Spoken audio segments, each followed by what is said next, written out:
एक ऐसा गांव जहां पक्षी हर साल एक ही रात को आत्महत्या करने आते हैं, जिसे 200 साल पहले एक श्राप ने वीरान कर दिया था। क्यों? इसका जवाब आपकी कल्पना से परे है। पहला पड़ाव है राजस्थान का शापित गांव कुलधरा। आज ये एक वीरान खंडहर है, लेकिन 200 साल पहले ये पालीवाल ब्राह्मणों का एक खुशहाल गांव था। कहानी है एक अत्याचारी दीवान सालम सिंह की, जिसकी बुरी नजर गांव की एक लड़की पर पड़ी। अपने सम्मान के लिए 84 गांवों के लोग एक ही रात में इस जगह को खाली कर गए, लेकिन जाते जाते एक श्राप दे गए कि यहाँ फिर कभी कोई बस नहीं पाएगा। और आज तक ये श्राप सच है। सरकार ने इसे पर्यटन स्थल तो बना दिया, लेकिन सूरज ढलते ही यहाँ परिंदा भी पर नहीं मारता। कहते हैं आज भी यहाँ उन लोगों की आत्माएं भटकती हैं। कुलधरा की खामोशी आज भी उस रात की अनसुनी कहानियों से गूंजती है।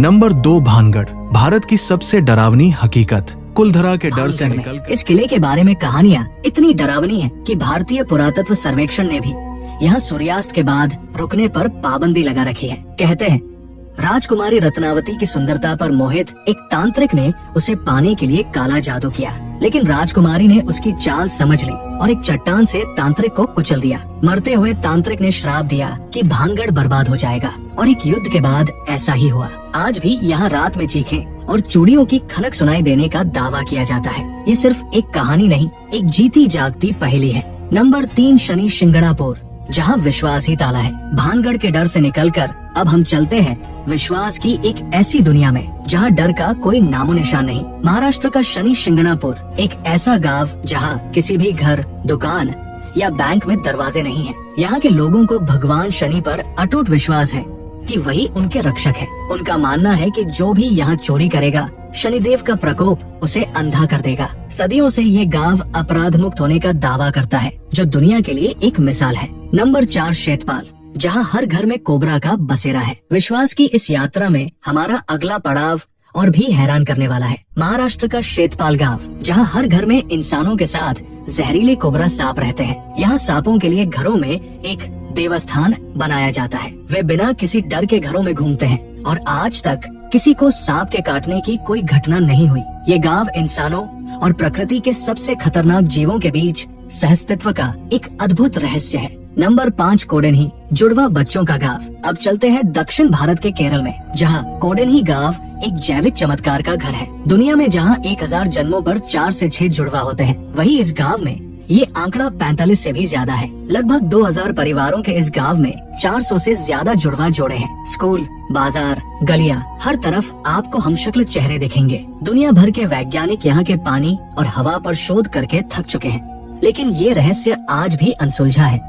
कि ऐसा क्यों होता है। नंबर 6, जतिंगा, जहाँ पक्षी आत्महत्या करते हैं। प्रकृति का एक और रहस्य हमें असम के जतिंगा गांव में देखने को मिलता है। ये गांव हर साल एक दर्दनाक और अजीब घटना का गवाह बनता है। सितंबर से अक्टूबर में अमावस की अंधेरी रातों में पक्षियों के झुंड आसमान से सीधे गांव की रोशनी की तरफ आते हैं और टकराकर मर जाते हैं। वे पूरी तरह से भ्रमित लगते हैं। वैज्ञानिक मानते हैं कि तेज हवाएं और घना कोहरा उन्हें दिशाहीन कर देता है, लेकिन ये आज तक एक पहेली है कि क्यों ये पक्षी हर साल एक ही जगह और एक ही समय पर ऐसा करते हैं। नंबर 7, मलाना, दुनिया का सबसे पुराना लोकतंत्र। अब हम आपको ले चलते हैं हिमाचल की बर्फीली वादियों में बसे मलाना गांव में। यहाँ के लोग खुद को सिकंदर महान के सैनिकों का वंशज मानते हैं और कनाशी नाम की एक रहस्यमयी भाषा बोलते हैं। ये गांव खुद को दुनिया का सबसे पुराना लोकतंत्र मानता है, जिसकी अपनी संसद है। यहाँ भारत सरकार के कानून भी गांव की अनुमति के बिना लागू नहीं होते। बाहरी लोगों को यहाँ किसी भी चीज को छूने की सख्त मनाही है। मलाना अपनी इन परंपराओं के कारण आज भी दुनिया के लिए एक अबूझ पहेली है। नंबर 8, मत्तूर, भारत की संस्कृत आत्मा। हमारी अगली मंजिल है कर्नाटक का मत्तूर गांव, जहाँ आज भी हर कोई संस्कृत में बात करता है। बच्चे, बूढ़े, दुकानदार, किसान सब अपनी रोजमर्रा की जिंदगी में इसी प्राचीन भाषा का प्रयोग करते हैं। आज जब संस्कृत किताबों तक सिमट गई है, मत्तूर ने इसे अपनी आत्मा में जीवित रखा है। ये गांव इस बात का जीता जागता प्रमाण है कि अपनी जड़ों को गर्व के साथ जिया जा सकता है।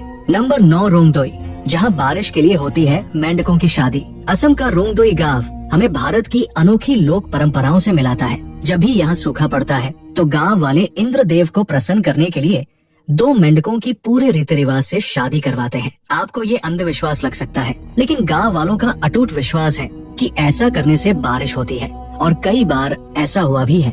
नंबर 10 धनुषकोडी, समुद्र में खोया शहर।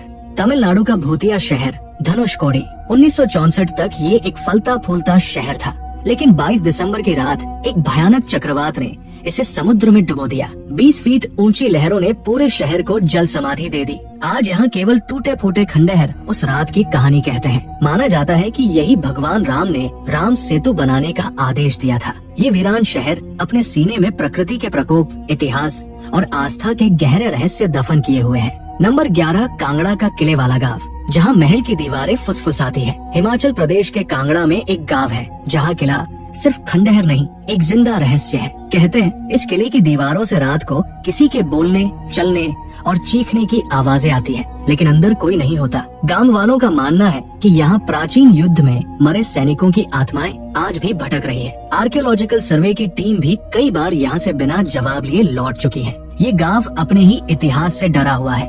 नंबर 12 कुंडा, जहाँ रात होते ही गूंजती है रहस्यमयी बांसुरी। हमारे सफर का आखिरी पड़ाव है उत्तराखंड के गढ़वाल क्षेत्र में बसा कुंडा गांव। एक ऐसा रहस्यमयी इलाका है जहाँ रात के समय पहाड़ों से बांसुरी की मधुर लेकिन डरावनी धुन सुनाई देती है। कोई नहीं जानता इसे कौन बजाता है, लेकिन ये हर पूर्णिमा की रात को जरूर गूंजती है। गाँव वालों का मानना है कि ये किसी पुराने साधु की आत्मा है जो तपस्या अधूरी छोड़ गया। डर के मारे लोग उस रात घर से बाहर नहीं निकलते। विज्ञान अब तक इसका कोई जवाब नहीं दे पाया। तो ये था हमारा सफर भारत के 12 सबसे रहस्यमयी गांवों का। कुलधरा के श्राप से लेकर शनि शिंगणापुर के विश्वास तक हर गांव अपनी एक अलग कहानी कहता है। ये कहानियां हमें बताती है कि हमारा देश सिर्फ भौगोलिक रूप से ही विविध नहीं, बल्कि